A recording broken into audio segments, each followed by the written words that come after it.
ምን እየተሰማሽ ነው? ደህና ነሽ አይደል? እኔ ደህና ነኝ፣ ግን ያልዳኑ በሽታዎች አሉ። ካልሆነ ቆርጦ መጣል ነው።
ቃል አቶ በኃይሉን በቁጥጥር ስር እንዲውል አደረገችው። ይሄ በጣም ያልታሰበ ነገር ነው። በኃይሉ በፖሊስ ቁጥጥር ስር ውሎ ይገኛል። ታዲያ ቃል ብሌንንና ሰላምን አጣልታቸዋለች። ይሄ በጣም ከባድ ነገር ነው። ብሌን እንግዲህ ሰላም ልትመጣ ነው በማለት ደፋ ቀና ብላ ምግብ ስታዘጋጅ ቆይታ እንግዲህ ቃል ያልሆነ ወሬ አውርታ ሁለቱን እንዲጣሉ አድርጋለች። ወይዘሮ ገነትም እውነቱን መናገር አለብኝ፣ እውነቱን ተናግሬ ልጄ ማወቅ አለባት ብላ እንግዲህ እቤት ሄዳ ነበረ። ታዲያ ቤት የጠበቃት ነገር ከምንም በላይ ከባድ ነገር ነው የጠበቃት። እዚህ ቤት ምን ትመላለሻለሽ? የቀጠርኩት ልጅሽን ብቻ ነው በማለት መባል የሌለበትን ንግግር ወይዘሮ ሰላም ስትናገር ሰምተናል። ሰላም ጤና ይስጥልኝ ውድና የተከበራችሁ የቻናሌ ቤተሰቦች እንዴት አላችሁ? በያላችሁበት ሰላማችሁ ይብዛ። ለዚህ ቻናል አዲስ ከሆናችሁ ሰብስክራይብ፣ ላይክ፣ ሼር እያደረጋችሁ ቤተሰብ ትሆኑ ዘንድ በአክብሮት ጋበዝኩኝ። እንግዲህ ቀጣዩን የአደራ ድራማ ወደ እናንተ ይዤላችሁ መጥቻለሁ። በባለፈው ፓርት እንግዲህ የተቋረጠው ቃል በሞትና በህይወት መካከል ሆና ነበረ። ቃል በዛው ሄደች፣ ላትመለስ አሸለበች፣ በኃይሉ ነፍሰ ገዳይ ሆነ እያለን እንግዲህ በጣም ስንጨነቅ ነበር። ነገር ግን አልሞተችም። ተመልሳለች። ሳትሞት ተመልሳለች ማለት ነው። በውሃ ተዘፍቃ አሁን ላይ እንግዲህ ሰላም ከሆስፒታል ወጥታለች። ጤንነቷ ሙሉ ለሙሉ በጣም ተረጋግጧል። ደህና ሆናለች። ታዲያ አንቺ ቤት የለሽም ብላ ብሌን ከወንድ ጋር ስትማግጥ እንደፈለገች ስትሆን ነው የቆየችው። ስራም ደግሞ በአግባቧ ስትሰራ አልነበረም። ይልቁኑ አንቺ ታመሻል ብላ ልጅ እኔ ነኝ በማለት እኔ ስታጥላላይ ነበረ ብላ እንግዲህ ቃል በጣም ብዙ ወሬዎችን አውርታ ሁለቱ እንዲጣሉ አድርጋለች። ብሌን በጣም ደስ ብሏት እትዬ ደስ እንዲላት ነው የምፈልገው በማለት ቤቱን አዘጋጅታ ነበር የጠበቀችው። ታዲያ ሰላም ስትመጣ አመጣጧ በጣም የሚደብር ነገር ነበረ። በጣም መጥፎ ቃል ነው ስትናገራት የነበረው። ወይዘሮ ገነትም ለብሌን ሰላም እናቷ እንደሆነች ለመንገር ወስና ቆርጣ ነበረ ቤት የመጣችው። ይህንን ገና መናገር እንደጀመረች ተናግራ ሳትጨርስ ነው ወደ ቤት የገባችው ማለት ነው ሰላም። ወይዘሮ ገነት ይህንን ሚስጥር አልተናገረችም።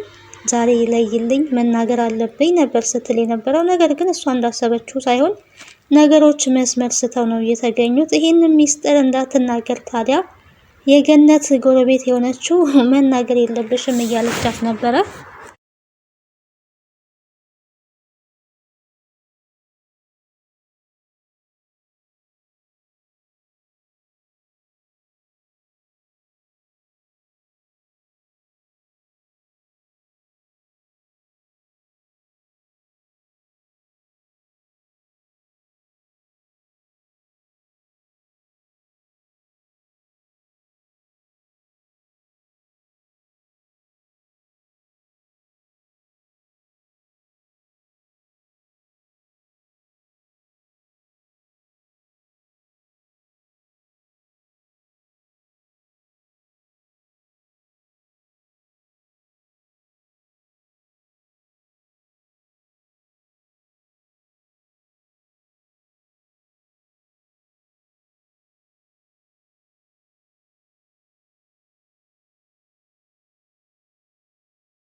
የወይዘሮ ገነት ጎረቤት ይሄን ሚስጥር ለምን እንዳይወጣ ፈለገች ካልን የወይዘሮ ገነት ጎረቤት እንግዲህ ፀሐይ የበኃይሉ ተላላኪ ናት ማለት ነው። ለበኃይሉ ወሬ የምታቀብርና የምታቃጥር ናት። ለሰላም ሁሉንም ነገር ሄጄ ልነግራት ይገባል። ልጄ ሁሉንም ነገር እንድታውቅ ፈልጋለሁ። ብሌንና ሰላም እናትና ልጅ እንደሆኑ ለልጄ ዛሬ ሁሉንም ነገር ለመንገር ወሰኛለሁ ነበረ ስትል የነበረው ታዲያ ወይዘሮ ገነት በዚህ ጊዜ ጎረቤቷ ለምን ትነግሪያታለሽ? አሁንም ደግሞ ይሄንን ነግረሻት ልቧ እንዲሰበር ትፈልጊያለሽ ወይ? በባለፈው የሆነውን ነገር አይተሻል። ድጋሜ ያልሆነ ተስፋ ለምን ትሰጫታለሽ? እንደዚህ አይነት ተስፋ ባትሰጫት ነው የሚሻለው። ለምን እያለች እንግዲህ እያከላከለቻት ትገኛለች። ይሄ መነገር አለበት። ከዛ በኋላ እውነቱን መርምራ ማወቅ ያለባት የእሷ ድርሻ ነው። አንቺ ግን ለምን እንደዚህ ልትናገር የቻልሽ? ለምን እንዳልነግራት ፈለግሽ? ነበረ እያለቻት የነበረው። እኔማ ብሌን የአንቺ ልጅ ብቻ አይደለችም የኔም ልጅ ናት። በኋላ ባልሆነ ተስፋ እንድትሰበር ስለማልፈልግ ነው። ሲጀመር ደግሞ ልጅሽን አንቺ ልታጫት ነው ወይ እንደዚህ ያልሆነ ነገር የምትነግሪያት? እያለኝ በተቻላት አቅም እያከላከለች ነበረ። ወይዘሮ ገነት ግን እኔ እኮ የነገርኩሽ እንደው ስለጨነቀኝ ላካፍልሽ ብዬ ነው እንጂ ስለ ልጄ መወሰን ያለብኝ እኔና እኔ ብቻ ነኝ። ስለ ልጄ ሁሉንም ነገር እነግራታለሁ ብላ ወይዘሮ ገነት ወስናለች። እውነት ነው፣ አንዳንድ ጎረቤቶች መስመር የሆነ ባውንደሪ የሚባል ነገር የላቸውም። አንድ ነገር ሲነገራቸው ሁሉንም ነገር ካላወቅን ሰው ጓዳ ካልገባን የሚሉ አሉና ፀሐይ እንግዲህ ያደረገችው ያንን ስታረግ ተመልክተናል። ምክንያቱም ሲጨንቃት በጨነቃ ጊዜ ልናገር ወይስ ሳልናገር የብሌንና ሰላም ናት ተብሏል የሚለውን ነበር ያማከረቻት። ታዲያ ይሄንን ክፍተት ተጠቅማ እሷን ለበኃይሉ ለማቃጠር እንዲመቻት እያንዳንዱን ሚስጥር እንድትነግራት በጣም ሚስጥር ለማወጣጣት ሙከራ እያደረገች ነበረ። የእሷ ሄደሽ አትናገሪ ማለትም ገነትን ከመሄድ አላስቀራትም። ገነት እንግዲህ ሄዳ ነበረ። ሄዳ ያው መናገር አልቻለችም። ልጄ የምነግርሽ ነገር አለ፣ ስለዚህ ልታዳምጭኝ ይገባል ነበር ስትላት የነበረው። ስለምንድን ነው የምትነግሪ ስትላት፣ ስለ እናትሽ፣ ስለ ወላጅ እናትሽ ማወቅ ያለብሽ እስካሁን ያላወቅሽው ነገር አለ ነበረ እያለች የነበረውና ከዚህ በኋላ ምንም አይነት እናት አልፈልግም፣ ስለ እናቴ ማወቅ አልፈልግም። አዲስ ነገር እየመጣ በሄደ ቁጥር እኔና አንቺን እያራራቀ ነው ያለው። ስለዚህ ምንም አልፈልግም ነበረ የብሌን ምላሽም። አፍሽ ነው እንደዚህ የሚለው እንጂ በባለፈው ያ ነገር ስለተፈጠረ አሁንም ደግሞ እንደዚህ አይነት ነገር ይከሰታል ብለሽ ነው። ግን ግዴታ ማወቅ አለብሽ፣ ውስጥሽ ይፈልጋል፣ ማወቅም ደግሞ አለብሽ ብላ እንግዲህ እሺ በቃ ነገርኝ ብላ ነገሩን ገና ስትጀምር ነው እንግዲህ ሰላም በኃይሉ ቃል ከውጪ ሰብሰብ ብለው እየመጡት። በዚህን ሰዓት እንግዲህ ሰላም ከመግባቷ በወሬ ሞልተዋት ስለነበረ እንግዲህ ብሌንን በነገር ነው የተቀበለቻት። እቤት የለችም ብለሽ እንደፈለግሽ ስትሆኚ ያደረግሽውን እያንዳንዱን ነገር ሰምቻለሁ። ሲያዩሽ ጨዋ ትመስያለሽ። ጭራሽ ወንድ ቤት ድረስ ሳሎን ድረስ ይዘሽ መንጣት ጀምረሻል። ልጅ ነኝ እያልሽ ደግሞ ስታስመሲና ስታጭበረበሪ እንደሆነም ሰምቻለሁ። እኔና ልጅ ብታጣይ ምን ትጠቀሚያለሽ የሚል ብዙ ነገሮችን ተናግራታለች። እንግዲህ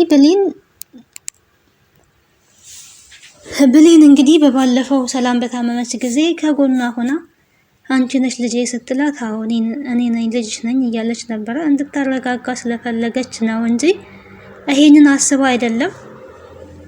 ታዲያ ቃል ይሄንን ነገር አስባና አቅዳበት ነው ይሄንን ሴራ ያዘጋጀችው።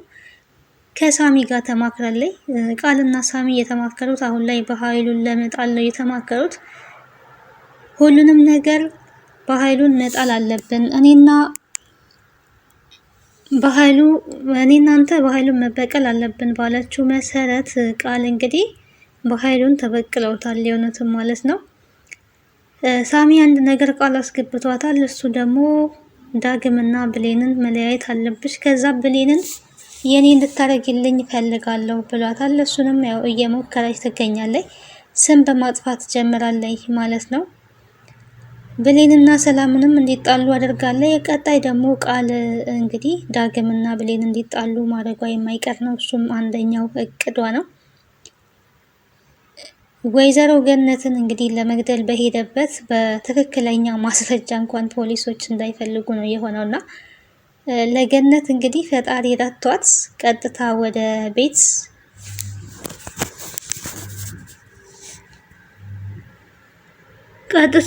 ቤት ፖሊስ መጥቷል ማለት ነው። ይሄንን ያደረገችው ቃል ነው። በአንድ በኩል በኃይሉን ብትጎዳም ለወይዘሮ ገነት ደግሞ ትልቅ ጥቅም ነው።